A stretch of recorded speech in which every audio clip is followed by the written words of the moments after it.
Senior Navigator Jason Hartley stood in front of the holographic display, his 6 eyes individually locked onto different streams of calculations pulsing through the vast computer core. The faint hum of quantum processors filled the immaculate white chamber of the High Council of Interstellar Navigation, a sound that usually brought him peace. But today, it only served to underline the ever-growing sense of failure. "The matrices still haven't converged," he said, his voice weary and tinged with frustration. "After 4 straight days of processing, we're barely at 60% confidence for the Alabar and trade route." The other council members, seated in their gravity suspension chairs around the room, shifted uncomfortably.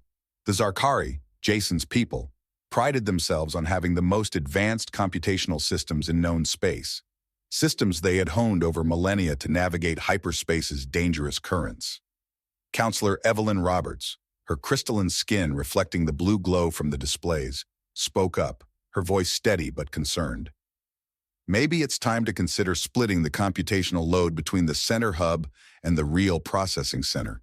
The added quantum bandwidth could—" "We tried that yesterday," Jason snapped, cutting her off, his tendrils curling with irritation.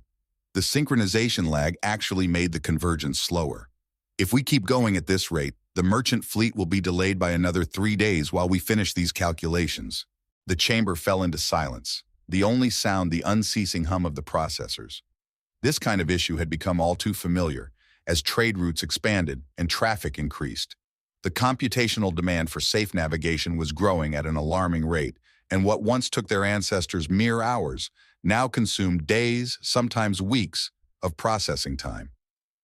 "The Merchant Guild is growing increasingly impatient," Administrator Benjamin Clark said, his usually radiant skin now dull with stress.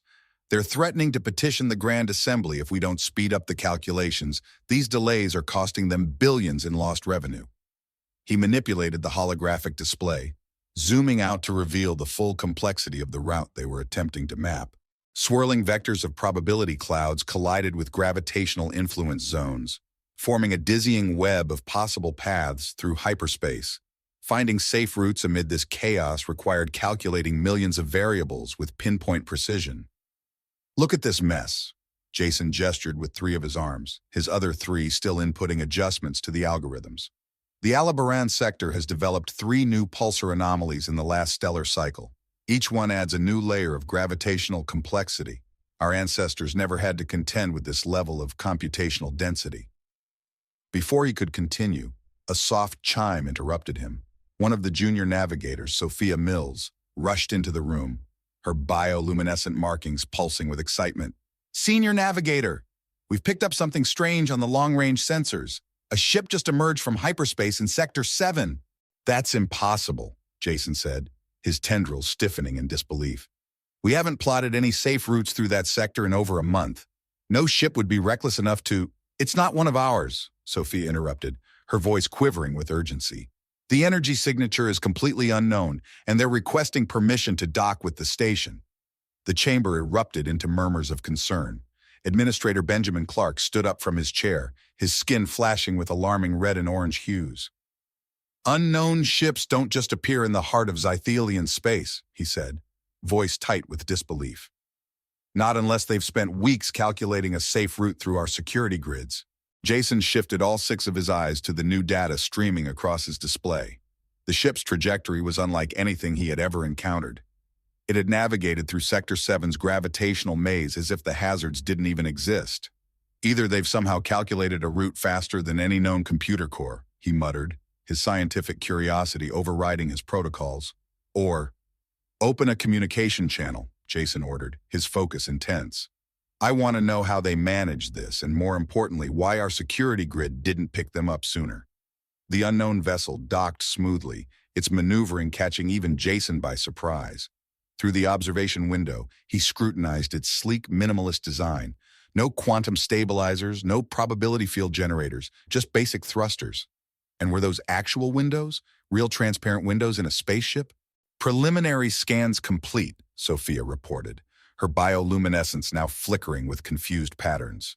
"You won't believe this, but they're using mechanical computers, and their navigation system is purely optical." Administrator Benjamin Clark's skin rippled with disbelief. "Impossible!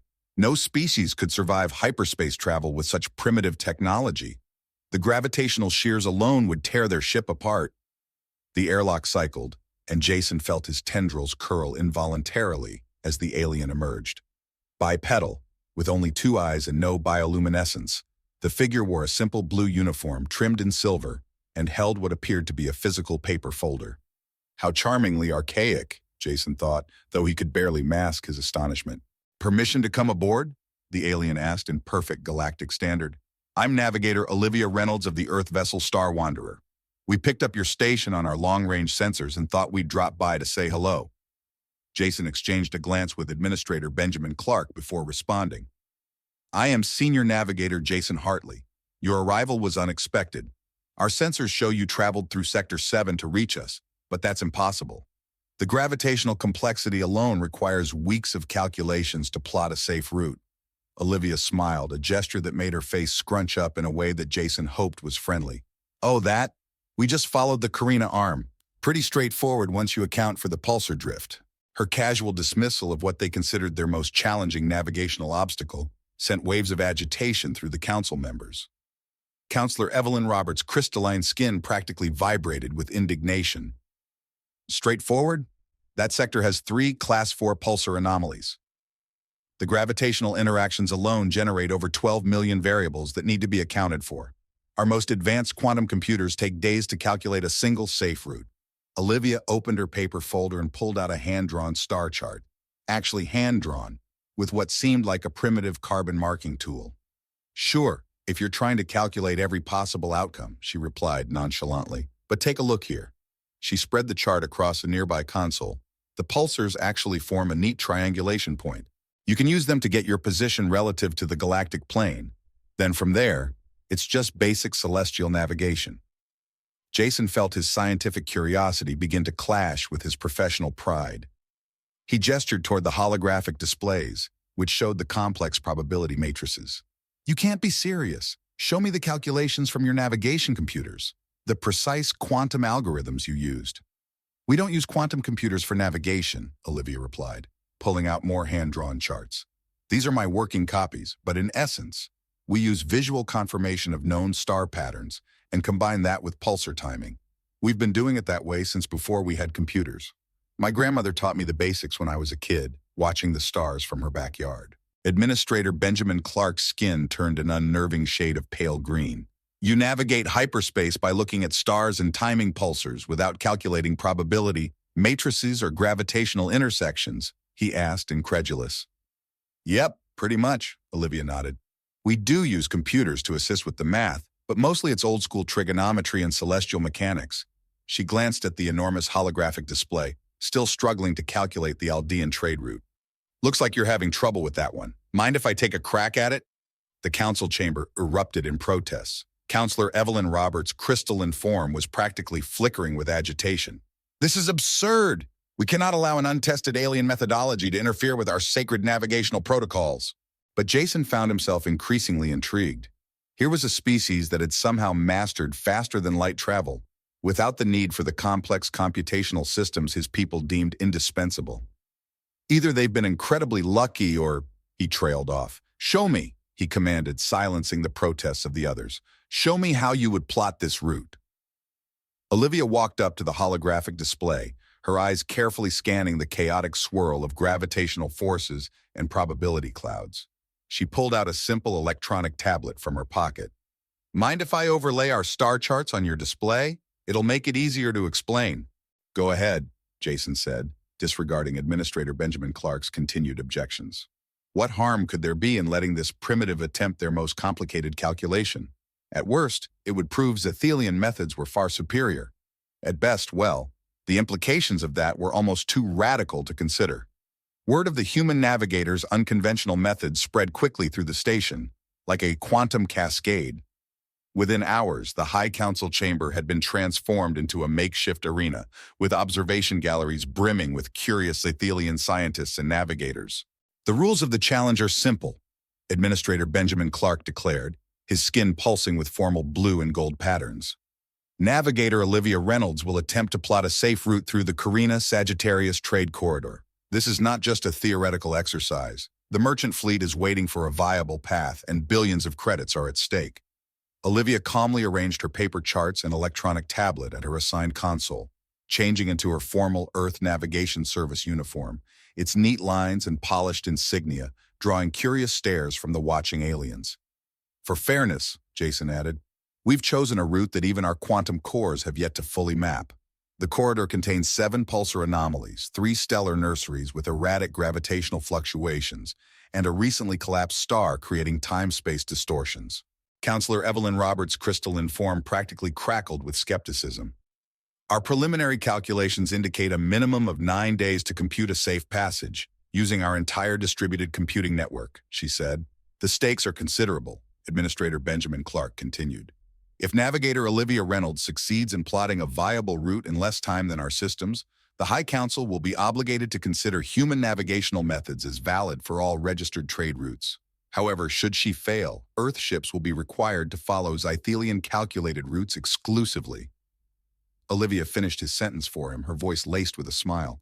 Which means waiting weeks for computations and paying top-tier rates for the privilege. Got it. She tapped her tablet, bringing it to life. Mind if I get started? This may take me a few hours. A few hours? Sophia whispered to Jason, her bioluminescence flickering with amusement. She can't be serious. Jason gestured to the main holographic display, which sprang to life, showing the full complexity of the challenge route. The immense projection filled the chamber, showing a 3-dimensional maze of gravitational forces, radiation zones, and probability vectors. The corridor spans approximately 2,500 light-years, Jason explained to the watching observers. A ship must successfully navigate between these stellar nurseries. He pointed to 3 massive clouds of swirling plasma and newborn stars. Their gravitational effects are erratic and ever-shifting. That's actually helpful, Olivia commented, sketching something in her notebook. Young stars make excellent brightness reference points. Jason continued, trying to ignore her offhand remark. The collapsed star here creates a time-space distortion field that stretches over 60 light-years. Our systems must calculate millions of potential temporal variations for each possible route. Oh, we just go around that, Olivia said nonchalantly, adding more notes to her charts. The gravimetric bow wave makes a great pointer to the safe passage. Administrator Benjamin Clark's skin flushed a vibrant red, his frustration now visible. You can't just go around a temporal distortion field. The mathematical complexity— Sure you can, Olivia interrupted him. Ships have been avoiding whirlpools since ancient times. Same principle, just on a larger scale. The physics doesn't change just because the numbers get bigger. The chamber erupted into chaos, the air thick with disbelief and agitation, as Olivia's calm, confident approach continued to confound the Zythelians. In murmurs of disbelief and frustration, Jason found himself both perplexed and captivated by the human's apparent failure to grasp the true complexity of the challenge. Was it possible she understood it in a way their mathematically obsessed minds simply couldn't comprehend? The primary difficulty, he pressed on, comes from the pulsar network, 7-millisecond pulsars, each influencing local spacetime. Their overlapping gravity waves create probability flux zones that need to be calculated to 99.9% accuracy. Olivia looked up from her charts with genuine curiosity. 7 pulsars? That's actually perfect. Better than the 3 we used to get here. More reference points equal better triangulation. Triangulation? Counselor Evelyn Roberts almost seemed to vibrate with derision. These are not mere distance markers. They are complex gravitational forces, affecting the very fabric of spacetime. Yeah, and they spin at incredibly precise rates, Olivia replied matter-of-factly. Like super-accurate lighthouses. Or, if you want a more modern analogy, a galactic GPS network. Jason watched in astonishment as she marked points on her charts, occasionally glancing at her tablet for what appeared to be simple calculations. No complex probability matrices, no quantum algorithm projections, just geometry. The challenge begins now, Administrator Benjamin Clark announced. Our quantum cores are already processing. Navigator Olivia Reynolds, you may access any computational resources you need. Thanks, but I've pretty much got it, Olivia replied, making a final mark on her chart. Just need to double-check the pulsar timing sequences. The room fell eerily silent. Even the constant hum of the quantum cores seemed to fade as the tension built. Got it? Jason asked cautiously. The route, Olivia replied, her face breaking into that strangely human smile. I can plot it for you now if you'd like. It should take me about 20 minutes to map out the entire course with all the navigation markers. assuming your holographic display can handle basic vector graphics. Administrator Benjamin Clark's skin turned completely white. Counselor Evelyn Roberts froze mid-sparkle. Sophia dropped her datapad. Jason was the first to find his voice. "You're saying you've already solved it?" "Well, yeah," Olivia said with casual confidence. "The pulsars make it pretty straightforward once you have their timing benchmarks. Like I said, better than just using 3 of them. Although I did have to account for the stellar nursery's radiation scatter. That part was a bit tricky." She held up one of her hand-drawn charts, covered in basic geometric lines and angles. To Jason's trained eyes, it looked amateurish compared to their quantum probability projections. Yet there was something about its elegant simplicity that tugged at his scientific mind. "Shall I input the course?" Olivia asked innocently, clearly unaware that she had just turned the High Council's entire understanding of navigation upside down. Administrator Benjamin Clark's skin began showing stress patterns that had never been recorded in Zethelian medical history. "Proceed," he managed to croak out, though his voice had a tense edge. "But I warn you, if this is some sort of prank—" "No prank," Olivia said, connecting her tablet to the main display. "Though I should probably explain how to read the reference markers. Your crews might not be used to visual navigation signals." As Olivia worked on inputting her route, the Zethelian quantum cores continued their relentless calculations. Jason observed the probability streams flowing through the processors, with each new iteration adding increasing layers of complexity to their model. "Processing Node 7 has encountered a quantum uncertainty loop," Sophia reported, her bioluminescence pulsing anxiously. Rerouting through backup arrays, Jason manipulated the control interfaces with all 6 of his arms, attempting to optimize the calculation streams. The holographic displays showed their vast computational network, stretched across 3 star systems, with each quantum core processing trillions of calculations per second. The combined computing power of their entire civilization was being poured into this task. Yet the progress bar barely moved, stuck at 12.3%. "Quantum coherence is destabilizing in the center hub," Counselor Evelyn Roberts announced, her crystalline form shimmering with the flashing red warning lights on the displays. "The gravitational variables from the stellar nurseries are causing too many branching probability paths." Administrator Benjamin Clark began pacing the chamber, his skin cycling through stressed hues of orange and purple. "How many variables are we tracking now?" "Current count is 24.47 million primary vectors," Jason answered, "with approximately 892 billion secondary interaction points." He gestured to the swirling chaos of their probability model. "The collapsed star's temporal distortion alone requires 43 million calculations per cubic light-year." The quantum cores hummed louder, their crystalline matrices glowing brighter as they struggled to process the enormous load. A warning chime sounded from one of the monitoring stations. "We've just lost synchronization with the real processing center," Sophia reported, anxiety creeping into her voice. "The quantum entanglement links are showing strain from the data volume." Jason felt his tendrils curl in frustration. This was precisely the problem they had been facing more and more often. As trade routes expanded and space traffic increased, the computational demands were growing exponentially. The pride of Zethelian technology, overwhelmed by its own meticulousness. "Perhaps we could reduce the accuracy threshold," Counselor Evelyn Roberts suggested, her voice wavering. "What if we lowered it to 99.5% instead of 99.9%? "Unacceptable," Administrator Benjamin Clark snapped, his skin flashing danger patterns. "The last time we attempted that, we lost a cargo ship to a Class 2 probability flux. The insurance claims nearly bankrupted the Merchant Guild." Another warning chime, more urgent than before. The main probability display flickered, showing critical instability in their model. "The stellar nursery variables are cascading," Jason announced, his tendrils fully coiled with stress. "Each gravitational fluctuation is generating new probability branches faster than we can process them." The chamber's observers murmured with growing concern as they watched the calculation progress bar decrease, dropping to 11.9%. Sophia's bioluminescence had faded to a dull, concerned gray.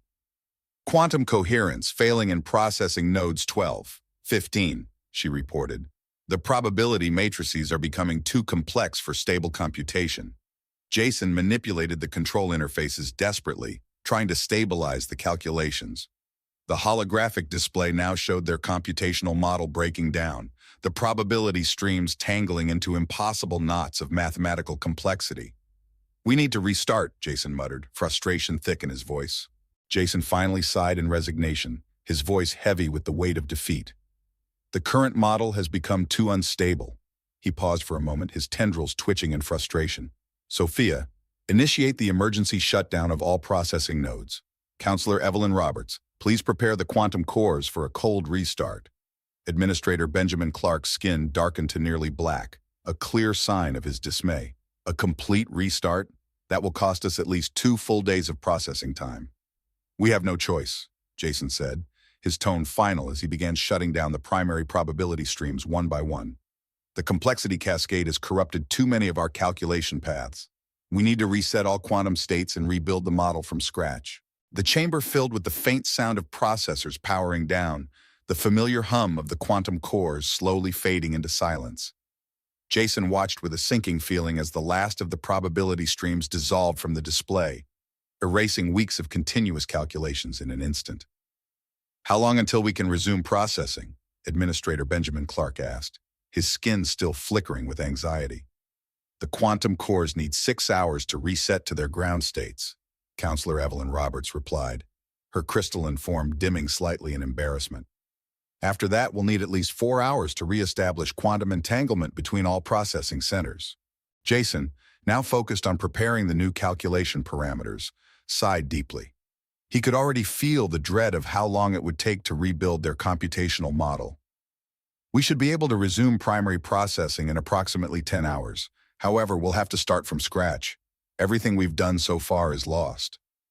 The room was filled with silence, save for the faint hum of the station's environmental systems. The observers in the gallery stood motionless, watching as the once imposing Zythelian navigation system, the most advanced computational network in all spacefaring civilizations, slowly powered down. Warning lights continued to blink across the inert displays, emphasizing the magnitude of their failure. Meanwhile, in the corner of the chamber, Olivia Reynolds remained unfazed, calmly marking her paper charts and occasionally glancing up at the stars visible through the station's observation windows. As the Zythelian quantum cores underwent their long restart process, Olivia cleared her throat softly. "So, now would be a good time to show you what I've worked out?" The room had become quiet enough that even the station's environmental systems could be heard. Jason turned all 6 of his eyes toward her, his tendrils unfurling with a mix of reluctant curiosity. "You finished plotting your route?" "Been done for about 20 minutes, Olivia said casually. "I was just double-checking my math while your computers were having their meltdown." She connected her tablet to the main holographic display, and it flickered to life, showing a surprisingly simple 3-dimensional map of the trade corridor. Instead of the complicated probability clouds and quantum matrices, Olivia had marked it with clear, precise lines and reference points. "Okay, so here's how this works," she began, highlighting several bright stars. "These are your primary navigation markers, young bright stars from those stellar nurseries you were worried about. They're perfect because they're easy to spot, and their positions are well documented." Administrator Benjamin Clark's skin rippled with confusion. "But their gravitational effects are highly unpredictable." Olivia smiled and finished the thought for him. "Young stars are actually more stable than older ones when it comes to gravitational output. No solar flares, no coronospheric fluctuations. They're like freshly installed lighthouses." She marked another set of points on the map. "Now, these are your pulsar timing markers. 7 of them, arranged in a timing lattice. Each pulsar spins at a unique, highly precise rate. By measuring the timing differences between their pulses, you can triangulate your exact position in 3-dimensional space." "That's absurdly simple," Sophia said, her bioluminescence glowing with disbelief. "Simple works," Olivia shrugged. "Humans navigated Earth's oceans for thousands of years using nothing but stars and basic math. Space just gives us more reference points to work with." She zoomed in on the collapsed star's distortion field. "Now, this part is pretty neat. See how the gravitational distortion creates this spiral pattern? It's basically a galactic-scale whirlpool, and just like a water whirlpool, it generates a bow wave that points to the safest passage around it." Jason couldn't help but be drawn closer to the display.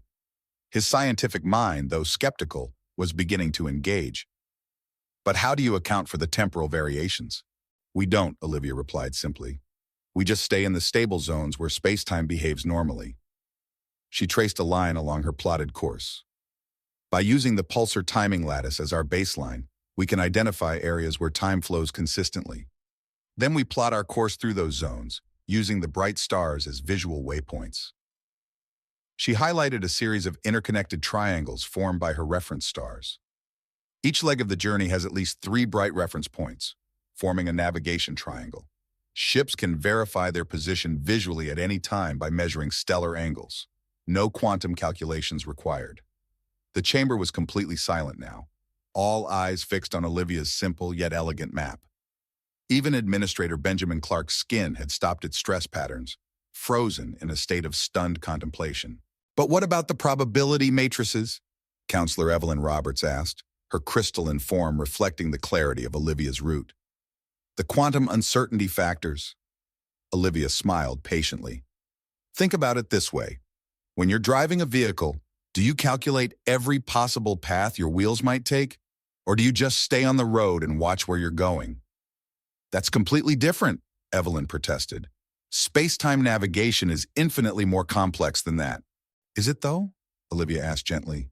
Space is mostly really empty. The gaps between dangerous areas are much bigger than the dangerous areas themselves. Instead of calculating every possible way things could go wrong, we just plot a course through the known safe zones and stay vigilant. She zoomed out to show the entire route. The whole corridor is like a highway system. You've got your lane markers, she pointed to the reference stars. Your mile markers, she indicated the pulsars. And your hazard signs.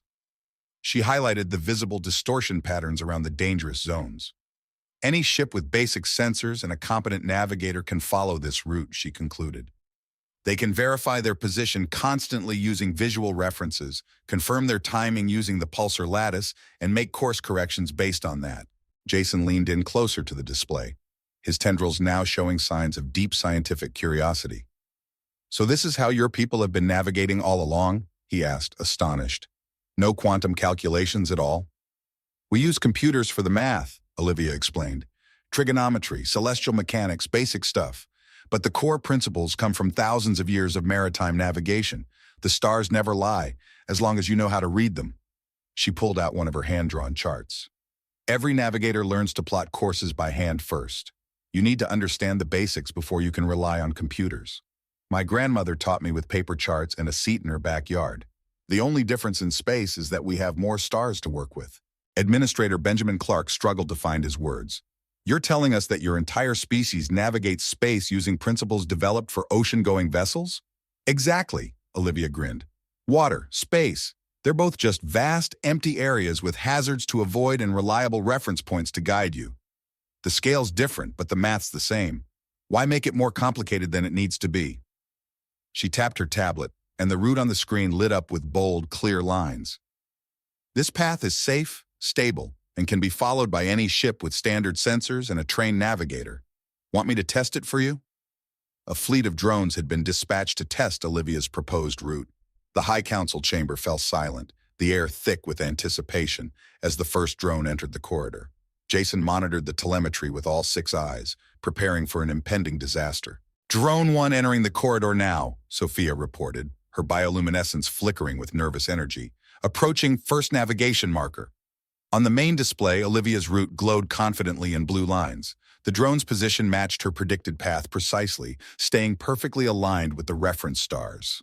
Stellar angle confirmation matches predicted values, Jason reported, his tendrils twitching with amazement. Pulsar timing sequence is exactly as specified in the human navigation chart, came the confirmation from another technician. The drone continued its journey, now approaching the first stellar nursery. Administrator Benjamin Clark's skin shifted to a deep orange as they watched the small ship navigate what their quantum calculations had predicted to be a turbulent, chaotic zone of gravitational flux. Gravitational stability holding steady, Sophia reported, her voice tinged with surprise. The drone is following the, what did you call it? Navigator Olivia Reynolds. The stellar highway, Jason observed, his skepticism beginning to fade. Olivia smiled. Young stars make excellent markers. Their gravity wells are deep, but they're very predictable, like following channel markers in a harbor. The chamber continued to track the drone's progress, watching it pass each checkpoint exactly as Olivia had predicted, using simple stellar triangulation to verify its position. As the drone approached the collapsed star's distortion field, even Counselor Evelyn Roberts' crystalline form seemed to vibrate with tension. Temporal distortion readings are nominal, Jason reported, his relief evident. The drone is riding the gravimetric bow wave exactly as navigator Olivia Reynolds predicted. No corrections needed. Of course not, Olivia said, her tone calm. The distortion field creates its own navigation markers. The spiral patterns in space-time point directly to the safe passage. It's like reading the ripples in water to find the safest way around a whirlpool. The drone completed its journey in exactly the time Olivia had predicted. The results were flawless. Perfect navigation through a corridor that had once baffled the most advanced quantum computers in existence. But the true shock came when they launched the entire fleet of drones through the same route, all ships following the identical path. Administrator Benjamin Clark had earlier protested, "You can't navigate multiple ships through the same route without calculating their probability interactions. They're just following lanes," Olivia patiently explained. "Just like ships at sea or atmospheric aircraft. Everyone keeps their position relative to the reference stars. Simple geometry keeps them safely apart." Now the entire chamber watched in stunned silence as the drone fleet moved through the corridor with perfect precision. Each ship maintained its position with only stellar angles and pulsar timing, no quantum calculations, no probability matrices, just fundamental navigation. Total transit time, 4 hours, 12 minutes, Sophia reported as the last drone cleared the corridor. Zero course deviations, zero temporal anomalies. All ships maintained perfect navigational alignment. "And this route can be replicated by any ship?" Jason asked, his curiosity now fully piqued. "Without quantum computing, any ship with basic sensors and a trained navigator," Olivia confirmed. "The reference stars are constant. The pulsar timing lattice is constant. Once you know how to read the markers, it's like following a well-lit highway." Administrator Benjamin Clark's skin settled into patterns of reluctant acceptance. "The Merchant Guild will be quite interested in these results." "I would imagine so," Olivia grinned. 4 hours versus 9 days of calculations. Plus, any ship can verify the route visually without waiting for computer confirmation. Might cut into your calculation fees, though. Counselor Evelyn Roberts' crystalline form shimmered with what might have been embarrassment. Perhaps we've become too reliant on our computational methods. In our quest for mathematical perfection, we may have overlooked more fundamental principles." "There's nothing wrong with your quantum calculations," Olivia reassured them. "They're incredibly precise. But sometimes, you don't need to calculate every possibility. Sometimes you just need to read the stars and trust in good old geometry." 6 months after Olivia Reynolds revolutionized galactic navigation, the High Council chamber had undergone a remarkable transformation. Traditional quantum displays now shared space with large stellar charts. Young Zethelian navigators practiced with physical plotting tools alongside their computational interfaces. The latest Merchant Guild report shows transit times reduced by 78% across all major trade routes, Jason announced to the assembled council, his tendrils swelling with pride as he gestured toward a group of students practicing with star charts. "Our first class of hybrid navigators graduates next week. Hybrid navigation has far exceeded all expectations." Administrator Benjamin Clark smiled, his skin glowing with pleased patterns. "The combination of human visual techniques with our quantum calculations has opened up entirely new possibilities." The chamber's observation windows, once dismissed as an unnecessary structural flaw, had now become indispensable training tools. Zethelian navigator trainees frequently gathered there, learning to read the stars with their own eyes rather than depending solely on computer-generated interpretations. "The quantum cores are processing 70% faster now," Sophia reported, her bioluminescence glowing with enthusiasm. "By using human reference points as computational anchors, we've eliminated millions of unnecessary probability calculations." Counselor Evelyn Roberts' crystalline form shimmered as she adjusted a 3-dimensional star chart. Who could have imagined that ancient maritime navigation principles would revolutionize space travel? Our ancestors were so focused on calculating the complexity of space that we overlooked the simplicity of just looking at it. Olivia, now serving as a permanent advisor to the High Council, smiled as she watched a young Zethelian navigator confidently chart a course using only stellar angles and pulsar timing. "Your people have taken basic navigation principles and elevated them into an art form. Some of your students are already better at visual navigation than many human pilots. We had forgotten how to trust our own senses, Jason admitted, moving to join her at the observation window.